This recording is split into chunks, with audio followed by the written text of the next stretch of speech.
भोपाल के नजदीक एक छोटा सा गांव था भरतपुर। वहां विजय नाम का एक लड़का अपने माता पिता के साथ रहता था। वो बचपन से ही पढ़ाई में बहुत अच्छा था। कॉलेज पास करने के बाद उसे बहुत सारे जॉब ऑफर भी मिला था, लेकिन उसे बैंक में नौकरी करना था। इसलिए परीक्षा देकर उसे एक इंटरनेशनल बैंक में नौकरी मिल जाता है। माँ बाबा, आज मैं बहुत खुश हूँ। आखिर मुझे एक इंटरनेशनल बैंक में नौकरी मिल गई। जीते रहो बेटा। 2 साल वो बहुत मेहनत से काम किया। उसके काम से उसके सीनियर बहुत ही खुश थे। इसलिए एक सीनियर एक दिन विजय से कहा, विजय, तुम्हें कुछ जरूरी इन्फॉर्मेशन देनी है। हाँ सर, बोलिए ना। बेंगलोर हेड ऑफिस से एक प्रपोजल आया है। इस ब्रांच से एक कैपेबल स्टाफ को वहाँ सीनियर ब्रांच मैनेजर का पोस्ट मिलेगा। मेरी नज़र में तुम ही बेस्ट चॉइस हो। वहाँ 1 साल रहकर फिर से तुम यहाँ ट्रांसफ़र ले पाओगे, और यहाँ भी तुम्हारा पोस्ट मेरी तरह सीनियर ब्रांच मैनेजर ही होगा। मेरी मानो तो तुम इस ऑफ़र को एक्सेप्ट कर लो। ठीक है सर, मैं जाने के लिए तैयार हूँ, और थैंक यू सर, मुझे इस लायक समझने के लिए। घर आकर विजय अपनी माँ बाबा को इस बारे में बताता है। 1 साल हमसे दूर रहेगा बेटा, सब कुछ तो तुझे अकेला ही करना पड़ेगा।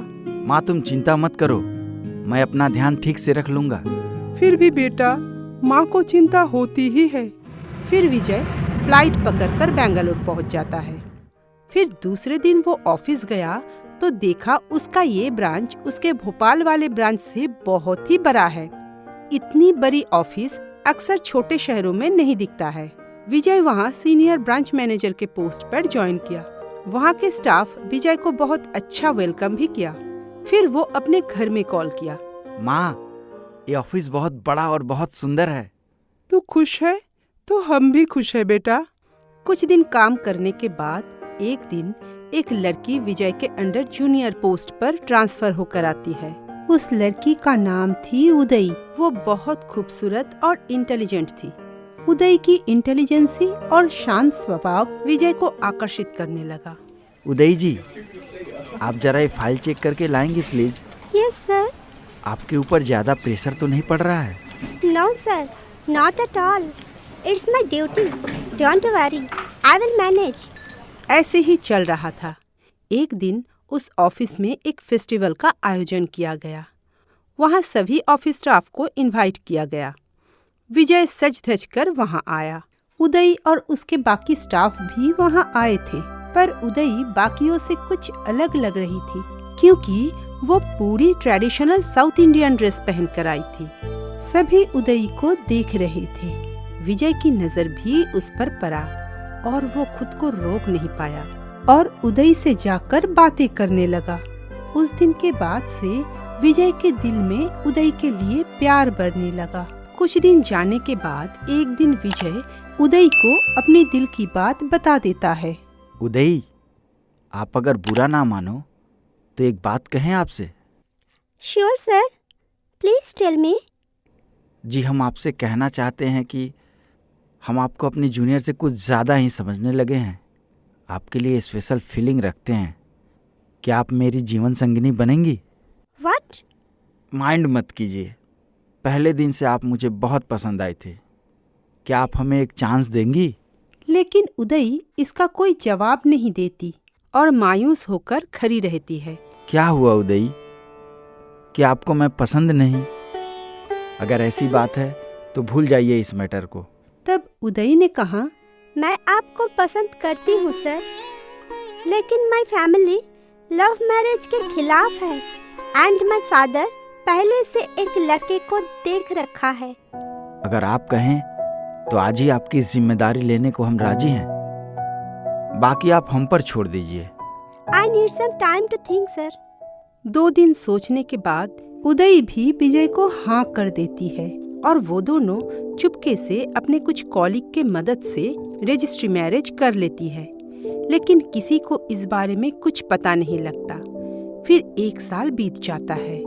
विजय का लौटने का भी समय आ जाता है, इसलिए दोनों ही भोपाल ब्रांच में ट्रांसफर ले लेते हैं। फिर उदय घर में एक चिट्ठी लिखकर विजय के साथ भरतपुर आ जाती है।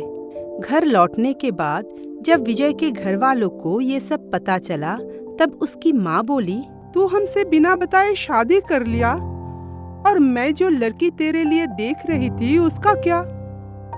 बात भी कितना बढ़ चुका है, नाक कटवा दिया तूने।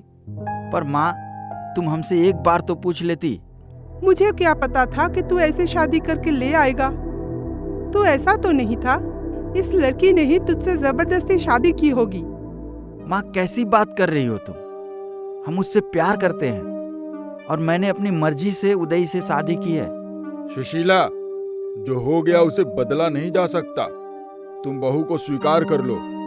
ठीक है, आप बोल रहे हैं इसलिए मान लेती हूँ। ऐसे ही चलता रहा, लेकिन उदय को इंग्लिश और तमिल भाषा ही अच्छे से बोलना आती थी और वो टूटा टूटा हिंदी बोल लेती थी। लेकिन उसकी सास तो केवल हिंदी ही समझती थी, इसलिए उदय की सारी बात उसकी सास को समझ में नहीं आती थी। ऊपर से उसे उन लोगों का खाना भी बनाना नहीं आता था। वो सिर्फ साउथ इंडियन खाना ही पका सकती थी, इसीलिए उसकी सास उसे बहुत कुछ सुनाती थी। और ऊपर से नौकरी करने के लिए भी रोज नई नई नाटक चलता था सास बहू में। एक तो बिन बुलाए मेहमान की तरह हमारे बेटे के साथ आ गई है, ऊपर से इसको ढंग से हिंदी भी बोलना नहीं आती। पता नहीं क्या बोलती है। अगर शादी करना ही था तो एक ढंग की लड़की से भी तो शादी कर सकता था। और खाना तो ऐसी पकाती है कि क्या बताऊं, किसी के खाने के लायक ही नहीं है। सारे खाने में ही खट्टा मिलाती रहती है। भगवान, हमें इस चलती फिरती मुसीबत से छुटकारा दो। फिर आई उसकी नौकरी। एक काम तो उससे ढंग से होता नहीं है, ऊपर से वो सुबह सुबह निकल जाती है नौकरी करने। Mother, are you saying something? नहीं बेटी, कुछ नहीं, तुम जाओ अपनी काम पर। फिर एक दिन जब उदय विजय के साथ बाहर घूमने गई, रास्ते पर एक गोलगप्पे वाले को देखकर उदय ने कहा, I want to eat this. Okay dear, let's go. वो दोनों गोलगप्पे वाले के पास जाते हैं। फिर उदय गोलगप्पे वाले से कहा, भैया, मुझे गुपचुप देना। क्या क्या क्या दो? जी गुपचुप। वो क्या होता है? जी, वो गोलगप्पे मांग रही है। क्या है ना, वह यहाँ की रहने वाली नहीं है, तो साउथ में गोलगप्पे को गुपचुप बोला जाता है। आप दो। अच्छा, ऐसा क्या? लीजिए आपका गुपचुप। आस पड़ोस के लोग भी उसकी बात पर हंसते थे, कभी कभी मजाक बनाते थे, पर वो इस बात का बुरा नहीं मानती थी। उसकी इतनी धैर्य देख विजय उदय से और भी प्यार करने लगा। उदय, लोग तुम्हारी बातों का इतना मजाक बनाते हैं, तुम्हें गुस्सा नहीं आता? नो। क्यों नहीं आता? क्योंकि उनको समझ नहीं आते मेरी बात, इसलिए वो हंसते हैं। जिस दिन सबको समझ आएंगे उस दिन से नहीं हंसेंगे। और देखना, मैं बहुत जल्द तुम सबका भाषा भी सीख जाऊंगी और तुम सब लोग का डिशेस बनाना भी। तुम भी कमाल की हो। जितना तुम्हें हम देखते हैं उतना ही प्यार बढ़ जाता है। तुमको चुन के मैंने एकदम सही किया। ऐसे ही दिन बीतता गया। कुछ महीनों में वो साउथ इंडियन लड़की पूरी तरह विजय के घर की बहू बन गई। उसे अच्छे से हिंदी में बात करने से लेकर खाना पकाना तक सब कुछ आने लग गई थी। अब तो उदय पूजा पाठ और मंत्र भी बहुत अच्छे से बोलने लगी। ऐसे ही एक दिन पूजा के बाद उसकी सास ने उससे कहा, बहू, आज तुम अपनी परंपरा को छोड़कर यहाँ के परंपरा को पूरी तरह से अपनाकर साबित कर दिया कि तुम ही लायक बहू हो और मैं बहुत गलत थी। मैं जो भी लड़की ढूंढती पर तुम सा नहीं मिलती। तुम ही हमारे घर की लक्ष्मी हो, हमारी दक्षिण भारतीय लक्ष्मी, जो कि हमारे लिए कुछ भी कर सकती है। तो आज तुम अपने पसंद का कुछ साउथ इंडियन खाना पका के हमें खिलाओ ना। ठीक है मम्मी जी।